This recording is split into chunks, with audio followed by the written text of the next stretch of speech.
आदिपुरुष के खिलाफ विरोध प्रदर्शन किया गया। 3 दिन पहले रिलीज हुए फिल्म के कुछ डायलॉग को लेकर लोग गुस्से में दिखे।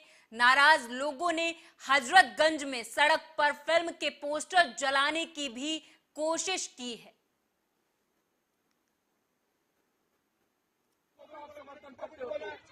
ये रामायण दिखाओगे, ये सिखाओगे अपने बच्चों को? क्यों बाहर नहीं? अभी हम अपनी बात कह लेंगे, बाहर आके बात कीजिए, यही कहेंगे। तो ये 5 का ऐतराज मैं शिरोधार्य करता हूँ। मैं इतने अहंकार में नहीं हूँ, मैं ब्रह्मा नहीं हूँ कि मैंने कलम उठाई, लेखनी से जो लिख दिया वही विधि हो गई। अरे बिल्कुल नहीं। मैं राम तत्व को समझने का प्रयास कर रहा हूँ, मैं बजरंग बली को समझने का प्रयास कर रहा हूँ। मुझे ऐसे दिखे, मुझे लगा बड़ी चंचलता थी उनके अंदर, मुझे लगा वो राम नहीं थे, वो बजरंग बली थे, राम भक्त थे। तो वो ह्यूमर लेके आते हैं राम कथा में, वो उसको बहुत रोचक बनाते हैं। उनके अंदर पर्वतों जैसा बल है, उनके अंदर हजारों अश्वों का वेग है, बल बुद्धि विद्या के देवता हैं। ऐसा नहीं कि उनकी कोई बुद्धि कम है, लेकिन इसके बावजूद जब वो बातें करते हैं बड़ी सरलता से बात करते हैं, बड़े सहजता से बात करते हैं, बड़ी निश्चलता से बात करते हैं। बालक स्वभाव है उनका। जब आप रामानंद सागर जी की भी रामायण देखें तो जब वो खड़े हुए हैं रावण के दरबार में और उनसे पूछता है रावण कि तूने ये उत्पात क्यों मचाया, पूरी मेरी वाटिका उजाड़ दी, अशोक वाटिका। तो कहते नहीं, मुझे तो भूख लगी थी और मैं 100 योजन का समुद्र पार करके आया था, भूख लगी थी, मुझे फल दिखे, मैंने खा लिए और फल खाने में टूट टाट गया सब कुछ। ये देख रहे हैं आप, क्या ऐसा भगवान श्री राम बोलेंगे? भगवान श्री राम जो बोलेंगे दार्शनिकता से। देखिए, ये जो फिल्म आदिपुरुष यहाँ मेहटॉकीज में लगी हुई है, योगी यूथ ब्रिगेड के तत्वाधान में हम यहाँ फिल्म का विरोध कर रहे हैं। केंद्र सरकार से मांग करते हैं कि इस प्रकार की फिल्म पर प्रतिबंध लगना चाहिए, सूचना प्रसारण मंत्रालय को संज्ञान लेना चाहिए और सेंसर बोर्ड जो भांग के नशे में कार्य कर रहा है इसको भी होश में आ जाना चाहिए। लगातार हिंदू विरोधी पिक्चरों को अनुमति दी जा रही है रिलीज करने की, इसे किसी भी कीमत पर हम बर्दाश्त नहीं करेंगे। हम इस फिल्म के माध्यम से प्रभु श्री राम जी को, माता सीता जी को, हनुमान जी को, लक्ष्मण जी को और रावण को अपमानित करने का कृत्य किया गया, तोड़ मड़ोकर चीजों को पेश किया गया है, कार्टून बना दिया गया, हमारे धर्म को मजाक बना दिया गया है। अगर इनमें हिम्मत है तो किसी अन्य मजहब के साथ ऐसा करके देखें, इनका सरतंत्र जुदा हो जाएगा। हम मांग करते हैं कि इस फिल्म पर प्रतिबंध लगाया जाए, अन्यथा हिंदुओं का जो धैर्य है उसकी जो परीक्षा जिस प्रकार ये ली जा रही है, अगर हिंदुओं का धैर्य फूट गया, आक्रोश पनप गया तो इन पर संभालने से स्थिति भी नहीं संभलेगी। हम इतनी मांग करते हैं कि इस फिल्म पर जो है प्रतिबंध लगाया जाए और जो इसकी टीम है इस आदिपुरुष मूवी की, उसका जूतों से स्वागत करेंगे यहाँ पर आगरा में। अगर ये प्रोटेस्ट कर रहे हैं हम इस मूवी को बैन करने का, क्योंकि इस मूवी में और ज़्यादातर आजकल हर मूवी में बॉलीवुड हमारे हिंदू देवी देवताओं का अपमान कर रहा है। जैसे कि नशे, भांग के नशे में हम हिंदुओं को उकसा रहा है कि हम सड़कों पे आके इन चीज़ों का विरोध करें। अभी तक ये घटना किसी और धर्म के साथ करी होती, किसी और धर्म के भगवान का अपमान किया होता तो इनका सर तन से जुदा हो चुका होता। लेकिन हम हिंदुओं ने, ऐसा लगता है चूड़ी पहन रखी है, इनको ऐसा लगता है, इन लोगों को ऐसा लगता है, पर हम हिंदुओं ने चूड़ी नहीं पहनी है। हमारी उसका वो ना सोचें ये लोग बिल्कुल। तो ये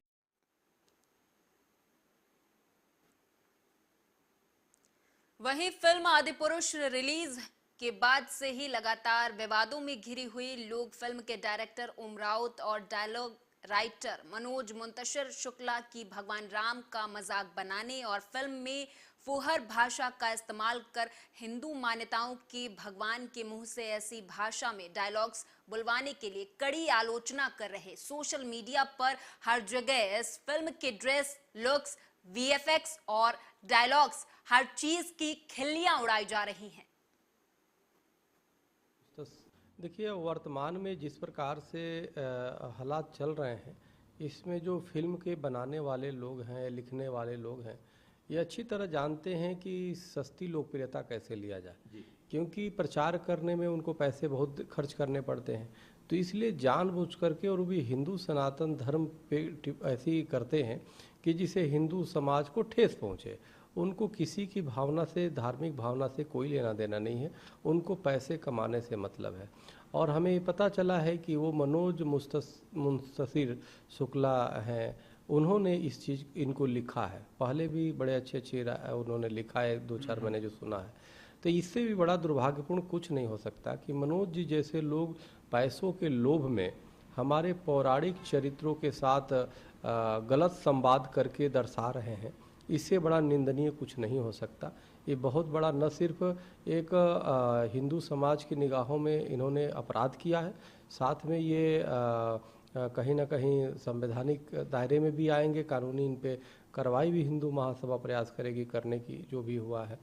और उसके साथ इन्होंने बहुत बड़ा पाप भी किया है, इसलिए इसकी जितने निंदा की जाए कम है। और सवाल सिर्फ संवाद तो जो है वो तो है ही है, इतनी निचले स्तर की संवाद, जिस हनुमान जी की अष्ट सिद्धि नवनिधि के दाता, जो उन हनुमान जी को कहा जा रहा है कि तुम्हारी फुआ का ये बागीचा है जो हवा खाने चला गया, इस तरह की तलाक और इस तरह की के लोगों का प्रभाव फिल्मों पे है। ये सरकार 10 वर्ष होने जा रही है, लेकिन फिर भी मोदी सरकार के राज में पीके फिल्म आया जिसमें भगवान शिव का अपमान करते दिखाया, और तमाम भगवा आया, उसके पहले भी लीला का एक आया और अब आ गया। और इस पे सेंसर बोर्ड भी मूक दर्शक बन के बैठे रहती है। हमें लगता है सेंसर बोर्ड में भी ऐसे लोग हैं जो जिहादी मानसिकता के हैं, घूसखोर हैं, नशेड़ी हैं, जो नशा करके बैठते हैं। देखिए, फिल्म आदिपुरुष को लेकर शुरू हुआ विवाद अब राजनीतिक रूप लेता दिखाई दे रहा। अब इस विवाद में सपा नेता और पूर्व मंत्री स्वामी प्रसाद मौर्य की एंट्री हो गई। यूपी के भदोही पहुंचे सपा नेता ने आदिपुरुष को लेकर बड़ा बयान दे दिया। स्वामी प्रसाद मौर्य ने कहा है कि आदिपुरुष फिल्म पर बैन लगाया जाना चाहिए। रामायण के पात्रों से मनोज और ओम राउत ने गुंडों और मवालियों की अमर्यादित भाषा का प्रयोग करवाया है। उन्होंने कहा कि ऐसा करने वाले लोगों पर कड़ी से कड़ी कार्रवाई होनी चाहिए। मर्यादा पुरुषोत्तम रामायण के सभी पात्रों के द्वारा मनोज मुदद्दिर और ओम राउत जी ने टपोरियों की भाषा, गुंडे मवालियों की भाषा, अस्तरहीन भाषा, अमर्यादित भाषा का प्रयोग करके उनकी जुबान से बुलवाया है। ये स्वाभाविक रूप से इस देश के आदर्श और महान मर्यादा पुरुषोत्तम राम, प्रकांड विद्वान रावण, यहाँ तक कि एक कुशल राजनयिक राजदूत राम के भक्त और सेवक हनुमान रामायण के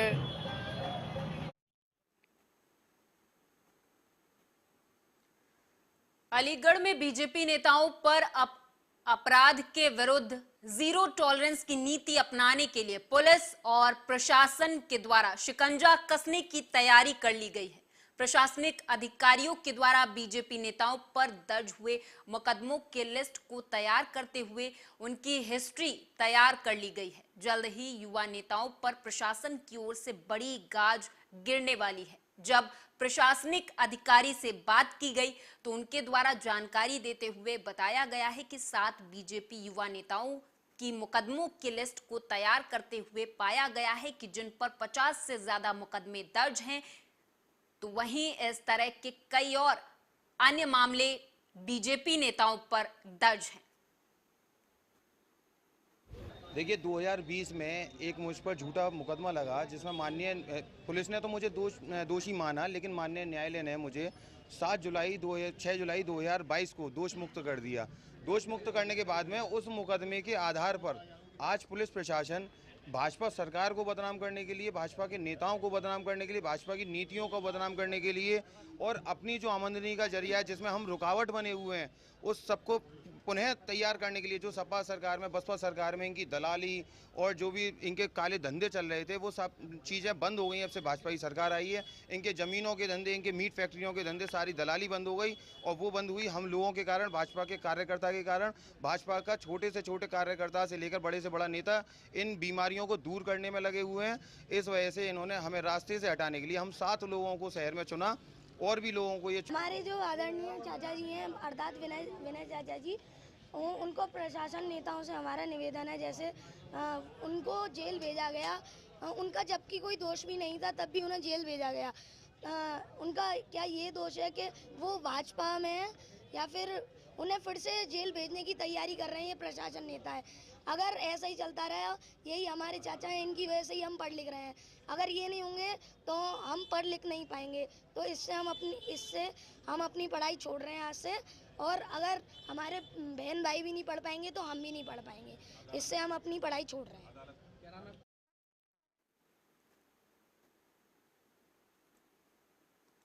सोमवार को औरैया पहुंचे समाजवादी पार्टी के महासचिव शिवपाल यादव ने बीजेपी सरकार पर जमकर हमला बोला। इस दौरान उन्होंने वर्तमान सरकार को बड़बोली सरकार बताया। उन्होंने कहा कि अब तो जनता ने 2024 में बीजेपी को हटाने का मन बना लिया है। बड़बोले हैं, उनका कोई काम तो है नहीं, विभाग में कोई काम है नहीं, और ये पूरी सरकार, पूरे मंत्री विफल। देख ही रहे हो, महंगाई, भ्रष्टाचार चरम सीमा पर, और ये विभागों में ट्रांसफर एक चपरासी का नहीं करा सकते। ये तो हैसियत मंत्री के बड़बोलेपन की बातें करते हैं। वहीं भारतीय जनता पार्टी अपराध मुक्त की बात कर रही है। बीजेपी के सांसद जो हैं, पूरे प्रदेश में बिजली का क्या हाल है, स्वास्थ्य सेवाएं का क्या हाल है, डॉक्टर नहीं, डॉक्टर है तो दवाएं नहीं, तो बुरा हाल है सरकार का। अब जनता इस सरकार को केवल हटाना ही चाहती है और तुरंत 2024 में हटाते हैं। बड़बोले हैं।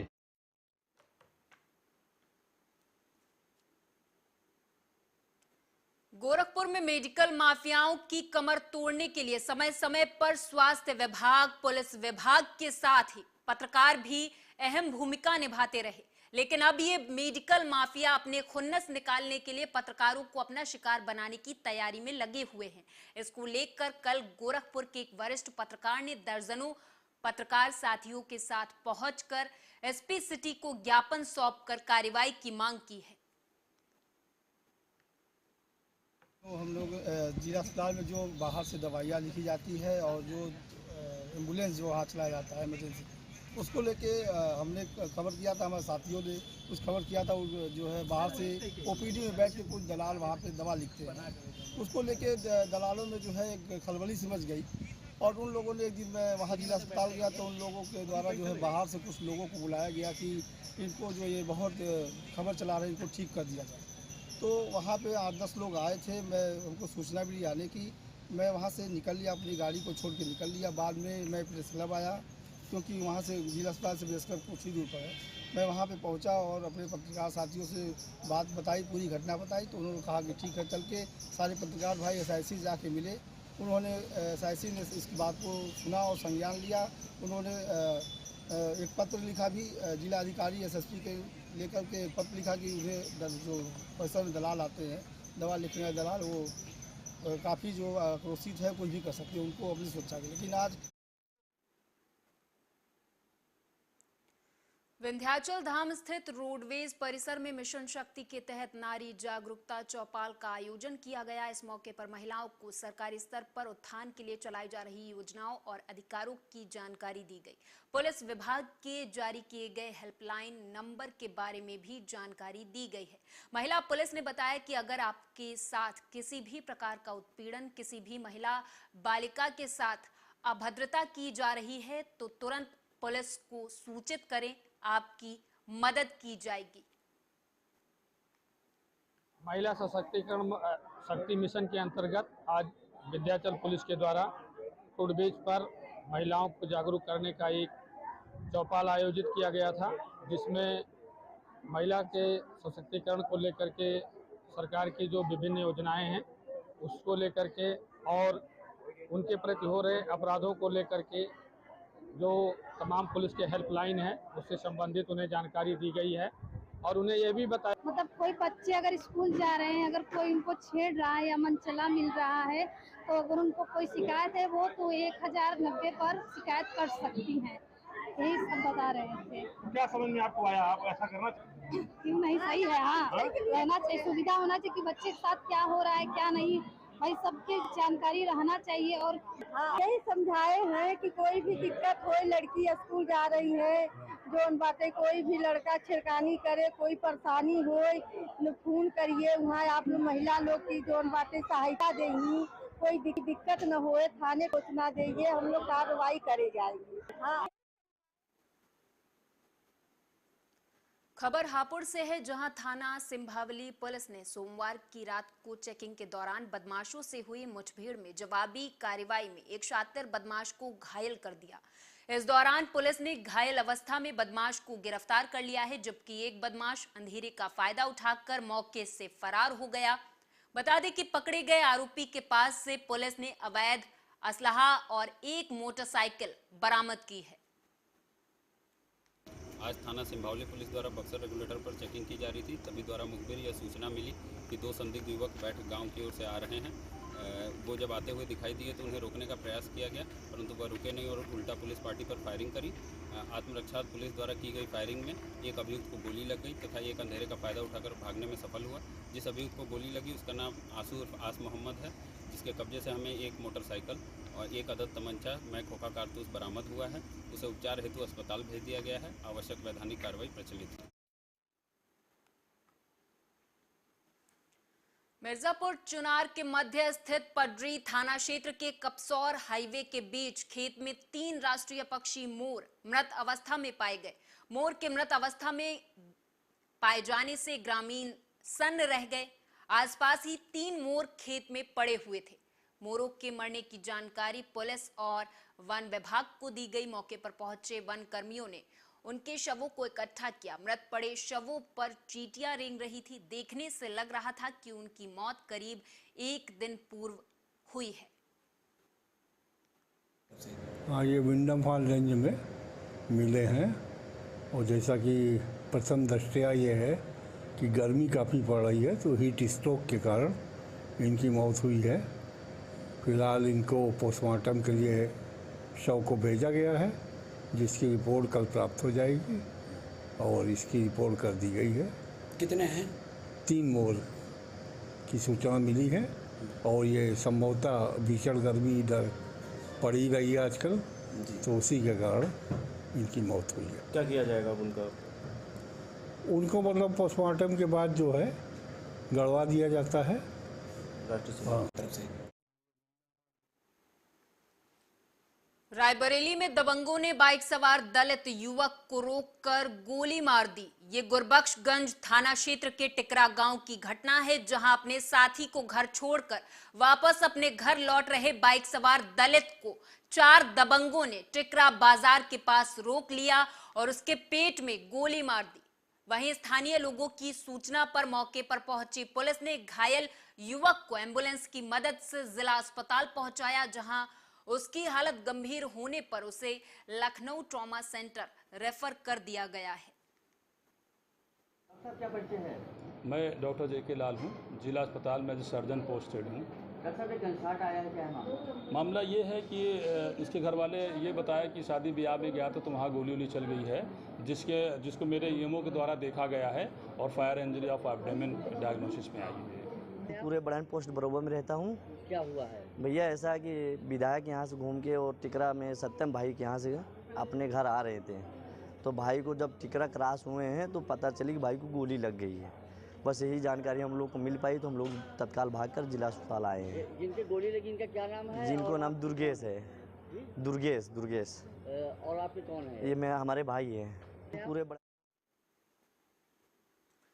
हापुड़ के कोतवाली थाना क्षेत्र के नवेद और सरफराज नाम के व्यक्ति के घर में अचानक आग लग गई। हालांकि घटना की जानकारी पाकर मौके पर पहुंची पुलिस ने स्थानीय लोगों की मदद से आग पर काबू पा लिया। वहीं नवेद और सरफराज ने घर में आग लगने का आरोप 2 व्यक्तियों पर लगाया है। हालांकि जब इस मामले पर उन 2 व्यक्तियों से पूछताछ की गई तो उनका और उनके परिजनों का कहना था कि जब ये आग लगी उस वक्त वो दोनों फैक्ट्री में काम कर रहे थे।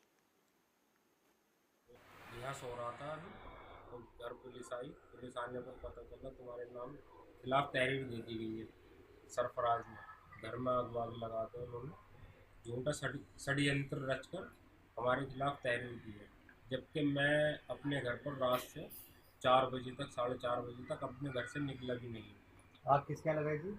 सरफराज के यहाँ। फ़हीम, नईम, जावेद, राजू, इन्होंने षड्यंत्र रचकर। पूरा बताइए जरा। भैया सरफराज ने जलोदियों ने मेरे बच्चे के खिलाफ ये तहरीर वहाँ चौकी में दी है। मेरे बच्चे तो एक भले बच्चे, थोड़ी उम्र के बच्चे, मैं एक बुढ़ा आदमी 70-72 साल का। मेरे बच्चे वीडियो में देख लो जहाँ हैं। क्या मामला है, किस तरह से तहरीर दी हुई है? ये मामला ये है कि उसमें कपड़े वपड़ों में आग लगा के और खाट पे रखे है कि खाट के नीचे रखे है। ये कह दिया कि आज मेरा तो ये बच्चा भी उनकी गली की किसने आग लगाई है? ये आग ये तो खुद इन्होंने जड़ोदियों ने लगवाई है और सरफराज से। रायबरेली में एम्बुलेंस चालकों के बीच गैंगवार की खबर सामने आई, जहां गोलियों की तड़तड़ाहट से पूरा शहर दहल गया। मामला शहर कोतवाली क्षेत्र के जिला अस्पताल के सामने का है, जहां मरीजों को ले जाने वाली प्राइवेट एम्बुलेंस संचालकों ऋषभ सिंह निवासी जहानाबाद शहर कोतवाली और प्रशांत यादव, बता दें आपको कि एम्बुलेंस का नंबर लगाने को लेकर ये गैंगवार हुई और गोलियों की तड़तड़ाहट से अस्पताल चौराहा थर्रा गया। गोलियां चलने से वहां मौजूद लोगों में भगदड़ मच गई। लोग अपनी जान बचाकर इधर उधर भागने लगे और बता दें आपको कि ये 2 गुट में आमने सामने फायरिंग हुई। वहीं सूचना पर पहुंची पुलिस ने हालांकि गोली चलाने वाले आरोपी को असलहे के साथ गिरफ्तार कर लिया है, कोतवाली ले आई है। वहीं घटना में शामिल एक फरार आरोपी की तलाश पुलिस कर रही है।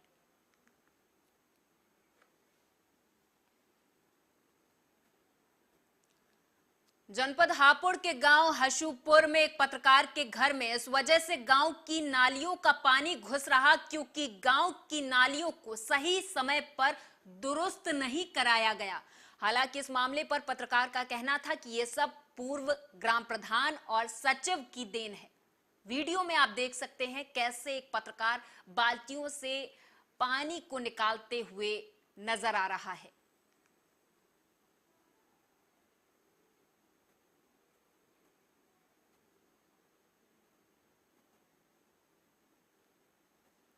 आगरा में पिनहाट स्थित सामुदायिक स्वास्थ्य केंद्र का सीएमओ डॉक्टर अरुण श्रीवास्तव ने औचक निरीक्षण किया। उन्हें स्वास्थ्य केंद्र पर गंदगी और अन्य अव्यवस्थाएं मिली। इस पर स्टाफ से उन्होंने पूछताछ की और कड़े निर्देश भी दिए।